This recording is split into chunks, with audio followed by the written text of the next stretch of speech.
Welcome back to the course of Business Intelligence and Analytics.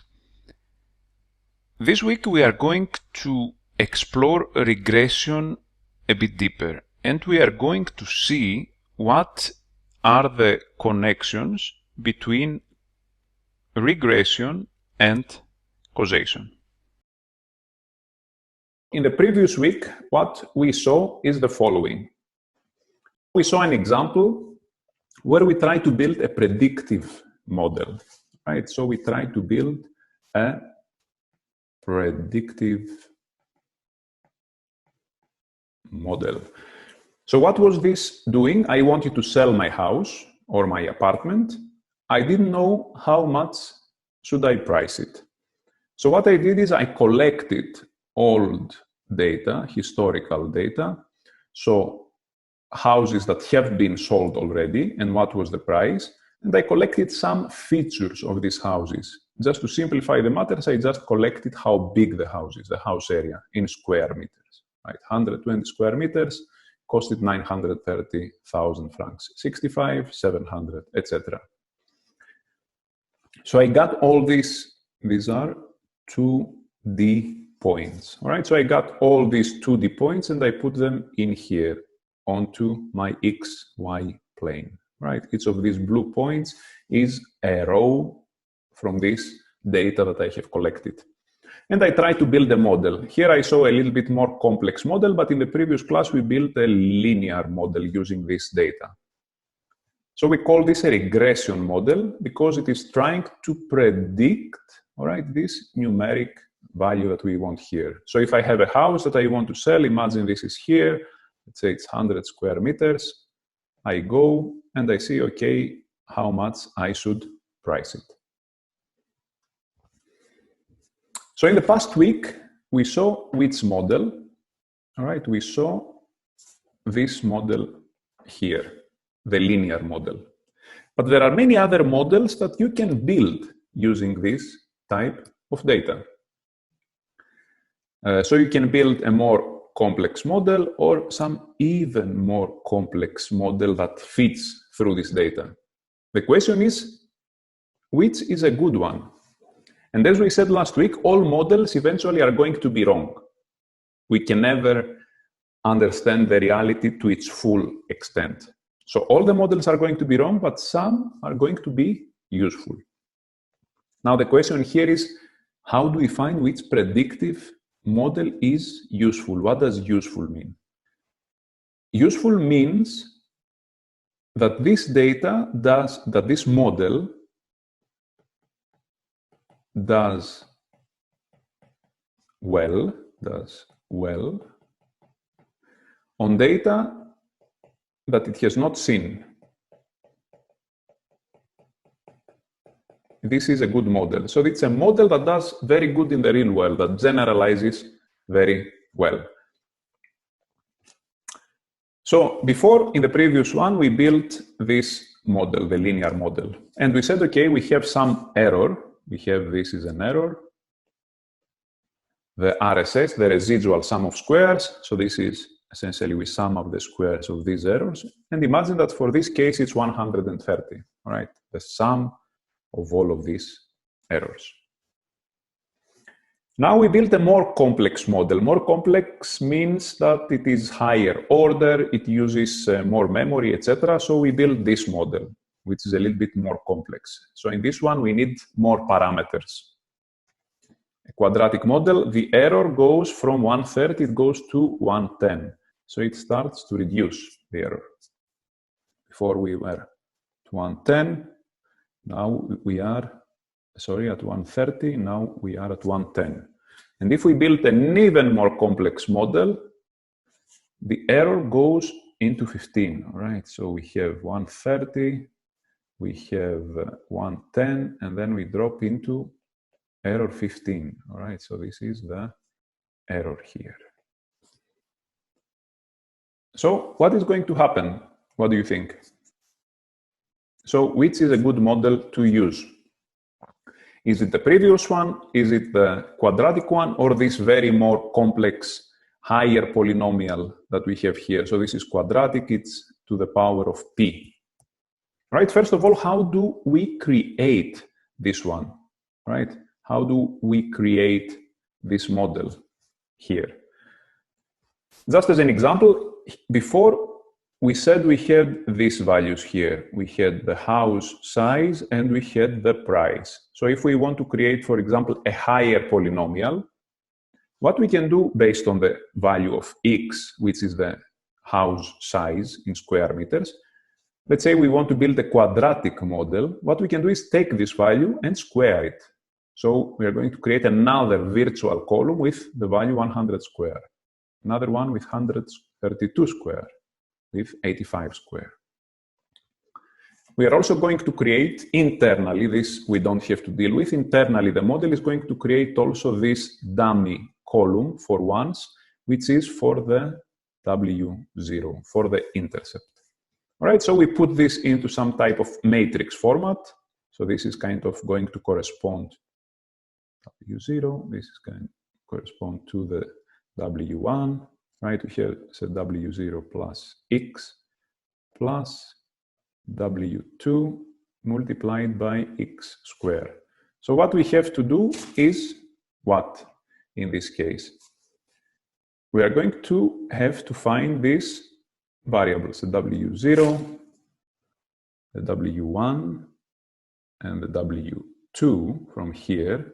So if we multiply this here, this with this, this with this, it's going to approximately give these values. So all of these linear equations, so this times W1, so this times W2, so this square times W2 is going to give approximately these values. All right, so you can kind of understand what is happening here. We have a set of linear equations that we are trying to resolve. So we have W0, if I just take this and this, W0 plus W1 times, what is it, 120, plus W2 times 120 square. Approximately, it's going to give us what? 900K. All right, and we have a set of these equations. All right, we don't have to see how to solve this problem. This is solved by the computer automatically. We said in the past slides, in the past lecture, that you use an algorithm called gradient descent to solve this. All right, this is an optimization method that tries different parameters here, and it steers the solution towards the most promising direction. So now if I get the higher order polynomial, which is this, so I created dummy columns which had the squared, the third value, depending how big is this value of p, I added additional columns with a squared value of this, or the third power to the third, the fourth power, the fifth power. Now the question is, this model, is it really better because the RSS, the error, the residual sum of squares is smaller? This is what we have to ask ourselves. And why am I saying that? Because imagine that you have this very complex model that goes approximately through all the points. And now we get a new house, so a new data point. So this is a new data point that we want to classify. And this is a big house. As you can see, this has 200 square meters. And what do we see here? That if we use this model, the price is going to be very low. It's going to be, let's say, 250K. Is this reasonable? That our very large house is going to bring so little money. So what is happening here? All right, we call this overfitting.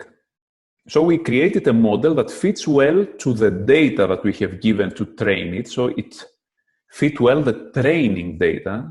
All right, so this data is the training data for the model. But as soon as we have a new data point, it does not perform well. So it does not generalize. right? I'm going to write this. It does not generalize. So once we get new data points, it performs very badly. So it performs very badly in a real-world situation. So what have we done here is we have fitted a very complex model that is only appropriate for our training data. This is called overfitting. So this is the tendency of data mining procedures to tailor the model just to the training data at the expense of generalization to previously unseen data points. If you want to read a little bit more about overfitting, you can read chapter 5 from the Data Science book for business. So this is one of the 3 books that we recommend. You are not obliged to do this. It's for those people that have bought it, have downloaded it, and they want to read further, they can read chapter 5. Now the question is, how do we find a model that generalizes well? What does this mean? And in essence, what we want is to avoid this bad problem called overfitting. How can we do this? Again, you are going to split your data like we did before into training and test set. So imagine this is all the data that you have. What you are going to do is you are going to train the model on part of this data, and you are going to test it on this part of the data, which you have not used. So this part of the data you have not used to train the model. So the model has not seen this data yet.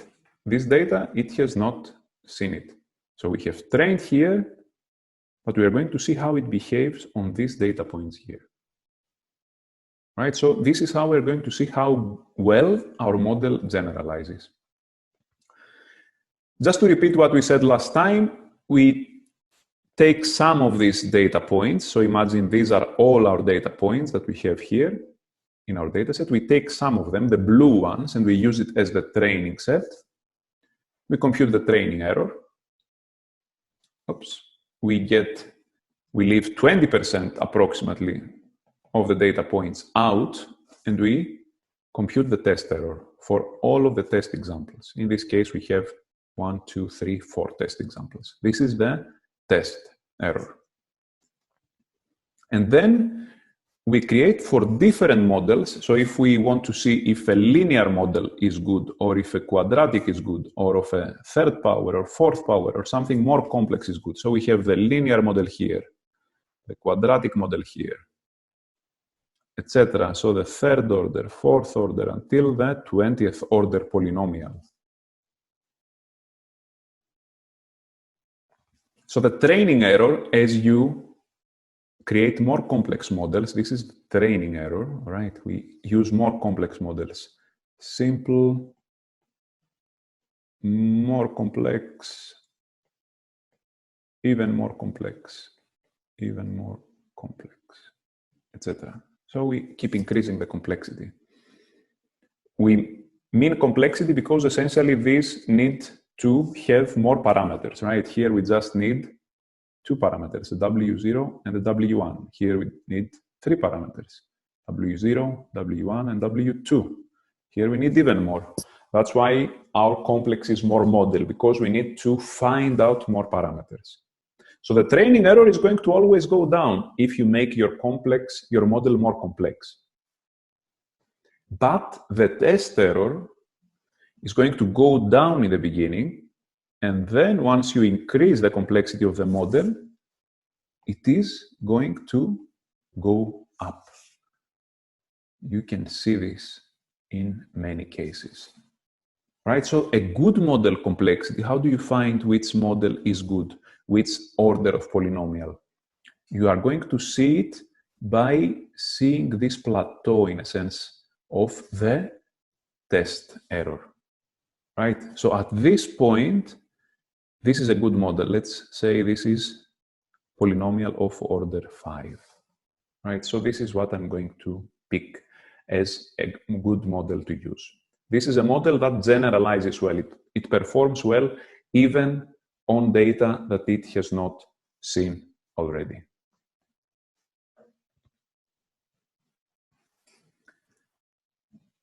Okay, so this was, as I say here, the second most important slide in this class. So the train test curve. In order to find if a model generalizes well, you have to use the test error, not the training error. Okay, in the last live session, we also saw a little bit about correlation and causation. So here we are going to repeat what we said in the last time and see a little bit of more examples. So once you see that there is a correlation or you build a linear or a higher order polynomial model, you are going to find that some variables are associated. But you should not fall into the trap of misinterpreting this as a causation. So what do we see in this graph here? Let's zoom in.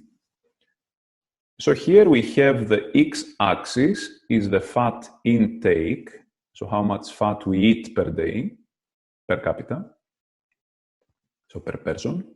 And the y-axis is what? Is the number of deaths that we had because of cancer.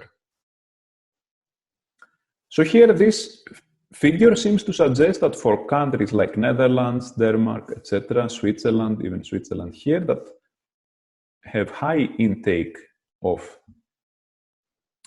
fat in our food, they also have many cases of cancer, of deaths because of cancer.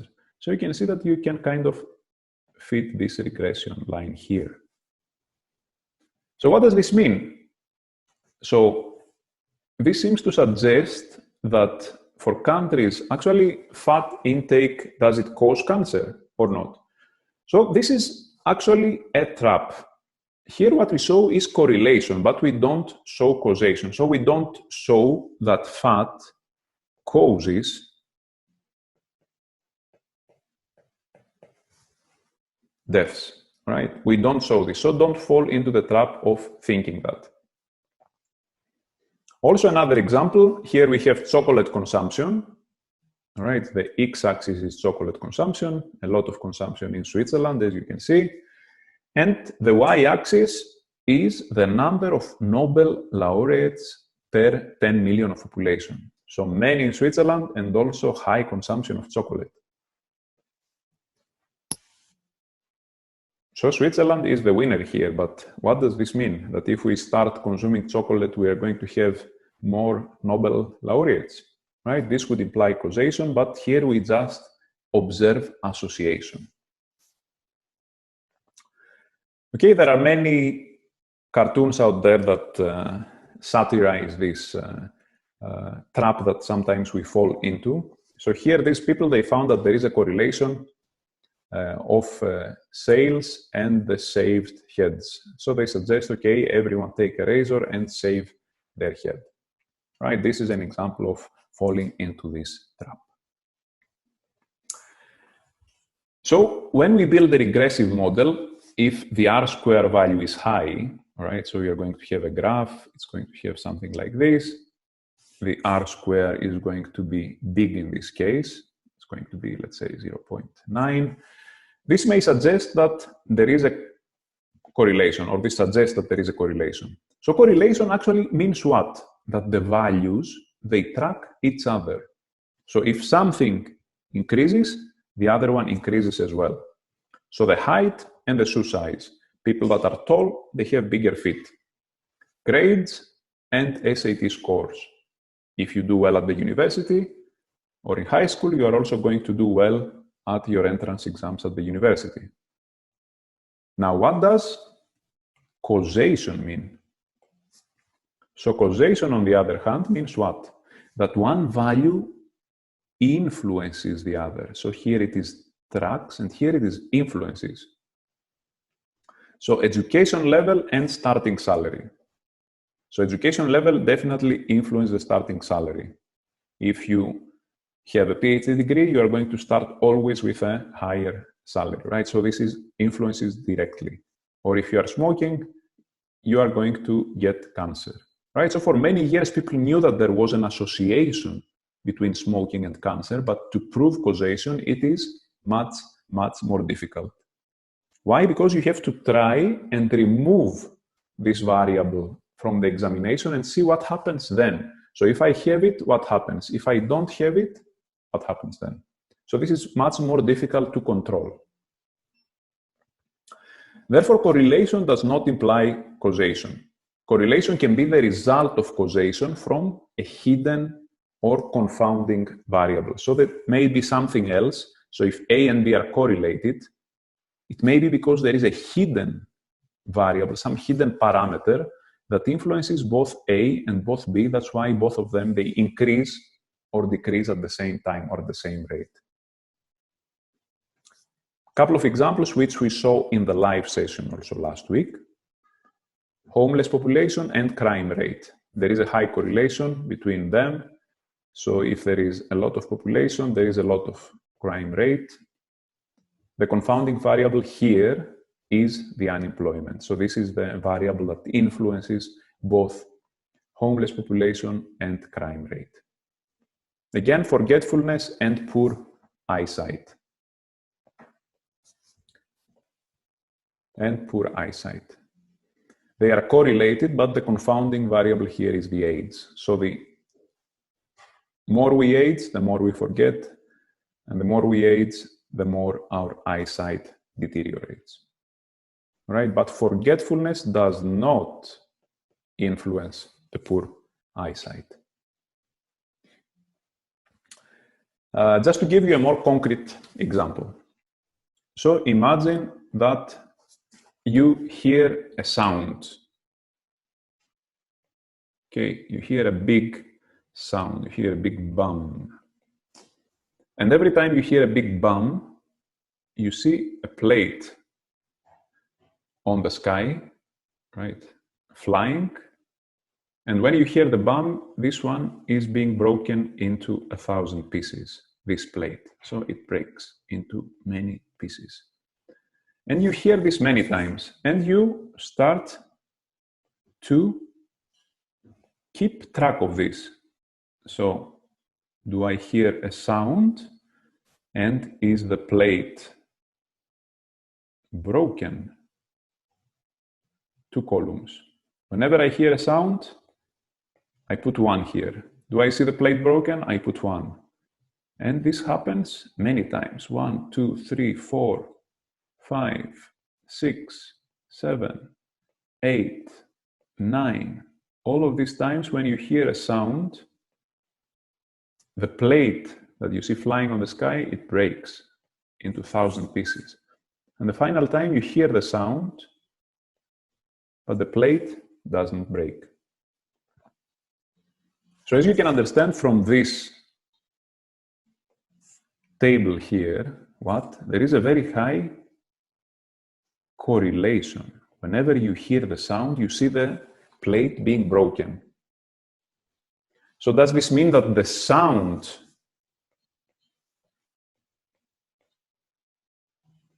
causes the plate to break? If this is the case, that would imply that there is a causation. So what do you think? Is this the case? As you might have understood, the answer is a big, profounding no. There is a person hidden somewhere with a gun, okay, and shoots a bullet at the plate in the air. You hear the sound, it produces the sound, and it also breaks the plate.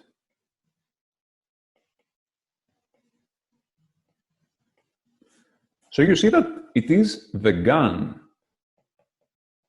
that creates both of these events, both the sound and the breaking of the plate, or the bullet if you want. Okay, so this is the causation here. So the gun causes, or the bullet causes both events. That's why you observe the correlation here, but because you see the correlation, it does not mean that the sound causes the plate to break. All right, I hope this example illustrates a little bit deeper the difference between causation and correlation. If you look out there, you are going to find many, many surprising correlations like this. The worldwide non-commercial space launches correlates with the sociology doctorates awarded. This does not imply that one causes each other. Or the oil imports from Norway and the drivers killed in collision. Okay, so remember that correlation does not imply causation. So what we saw today is a little bit about polynomial regression. So building more complex models. We saw how do you choose the complexity of this model. You do it by using the training and test curves. So we're going to try the complexity here increases, or even different models. It doesn't have to be the complexity. So you are going to get the training error for different models. But what you care is not the training error, but it is what? It is the test error. That's the only way to determine how well our model generalizes and avoids overfitting. And finally, we saw the difference between correlation and causation. Correlation does not imply causation.